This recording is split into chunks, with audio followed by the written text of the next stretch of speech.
weakened by the shifting foundation, burst in the sub-basement. The groan of tortured metal was followed by the roar of water. Art rushed down into the darkness. A lower staircase had partially collapsed, and he navigated by memory, his flashlight beam cutting a path through the gloom. Frigid, knee-deep water shocked his system. It was black and smelled of rust and decay, the building's lifeblood draining into the earth. His light landed on a wooden crate just above the rising waterline. Sitting on it, watching him, was his gnome, the one from his apartment. He froze. As his light panned, it first caught just their eyes, dozens of pairs of glinting points of light in the darkness. Shards of broken glass, flakes of mica, the polished heads of old nails. Then he raised the beam, and the full, sublime horror was revealed. They were everywhere. A silent council of dozens of gnomes, perched on every crumbling pillar and failing support beam. Gnomes of plaster and wire, of rotted wood and broken glass, of solidified rust and century-old dust. Their jagged forms and knowing smiles were reflected perfectly in the black, still water, doubling their number into a legion. The building's groans were accompanied by a new sound, a soft, whispering, scraping noise from the walls around him, as if new settlers were being born from the decay. He finally understood. He hadn't been fixing a building. He had been applying bandages to a corpse. His denial was not just broken, it was annihilated. The obsession to fix was washed away. He opened his mouth and screamed, a raw, ragged sound of frustration and despair that the vast, watery tomb swallowed whole.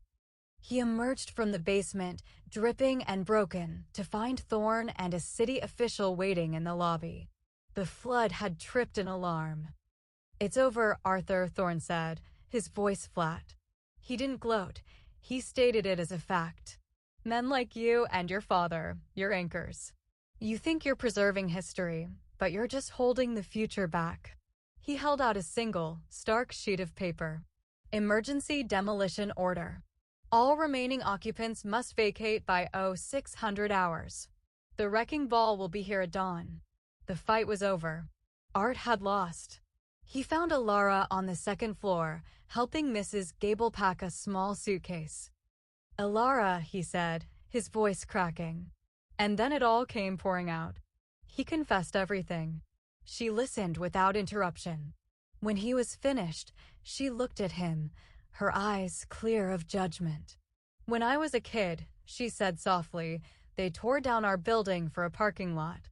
Just like this one. They erased it overnight. My whole world gone. That's why I started the archive. Because I know the body dies, Art. But the stories, the soul, we can save that." She took his hand. "The time for saving the building is over.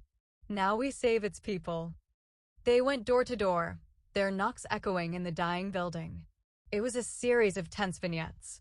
Art had to physically break down a jammed door to get to an elderly couple. Alara calmly recorded a terrified Mrs. Gable's final memory of the building while sirens wailed outside, her quiet questions a small anchor in the chaos. Their greatest obstacle was in apartment 1A. They found Fitz sitting calmly in his favorite armchair, a glass of whiskey in his hand. He hadn't packed. Instead, he had laid out his life's treasures, a faded photo of his late wife in the courtyard, a child's shoe he'd found in the walls during a repair decades ago, a silver dollar from 1924, the year the building opened. "I'm not leaving," he said. Art didn't argue with logic. He pulled up a crate and sat with the old man. "My father thought he could fix anything," Art said, his voice raw with a new, painful honesty. He thought preservation was about stone and steel. He was wrong. It's about this. He gestured to Fitz's small museum. "It's about the people. We can't save the building, Fitz, but we can save its legacy. And that legacy is you." As he spoke, a deep groan shuddered through the floorboards. A new crack, dark and spidery, raced across Fitz's wall. The building had made the choice for him. Fitz looked at the crack, then at Art. He drained his whiskey, stood up, and nodded. "All right, son. Let's go."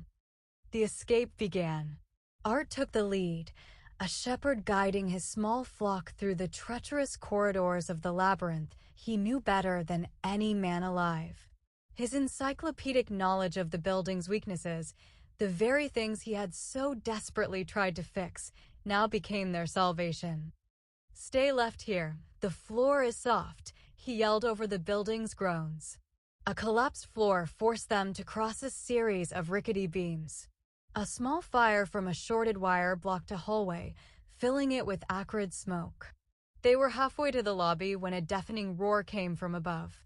The main passage collapsed, blocking their path with a mountain of plaster and shattered timber. "This way," Art yelled, leading them toward a long-abandoned service corridor in the basement. In the narrow passage, another section of ceiling gave way. A heavy support beam crashed down, pinning his tool bag to the floor. Inside was his father's brass ruler. For a single, agonizing moment, he hesitated, the symbol of his old obsession. He looked at the bag, and then at Fitz helping Mrs. Henderson's child over a pile of rubble. He finally understood what his father never could. The purpose of a strong foundation is to protect the people inside it. Sometimes you have to let the structure go to save them. He left the ruler to be buried in the rubble and pushed his flock forward. They burst out of a side exit into the pre-dawn cold, gasping the clean, sharp air just as the first demolition crews arrived. Across the street, wrapped in emergency blankets, the small group of survivors watched as the sun began to rise. The wrecking ball swung, its impact a dull, percussive boom that echoed in Art's chest. The destruction was methodical, impersonal, and swift. Art found he wasn't watching the building. He was watching Fitz, who was telling a story to the Henderson children, his voice a low, calming rumble that kept the building's memory alive against the cacophony of its demise. Art felt Alara's hand find his. Their mission was now aligned. His gaze drifted to the curb. Across the demolition site, the gleaming towers of New Viridian reflected the rising sun, but they looked cold and empty. Then he saw it. A crumpled, tear-stained eviction notice and a crushed paper coffee cup seemed to pull together, animated by some unseen force. A new, tiny gnome was forming. It was the herald for the death of their community, a quiet marker for a place that was no more. But it was also a question. What debts will these new, soulless buildings accrue? And what will the settlers who come for them be made of? Art looked at the new gnome, not with terror or denial or anger, but with a sad, weary acceptance. He had lost a war, but he had, finally, understood the nature of the battlefield. Some things break. Some things cannot be fixed. But that did not mean all was lost. In the rhythmic fall of the wrecking ball, Art Penhaligon found a strange and terrible peace, not in the act of fixing, but in the simple, sacred act of remembering.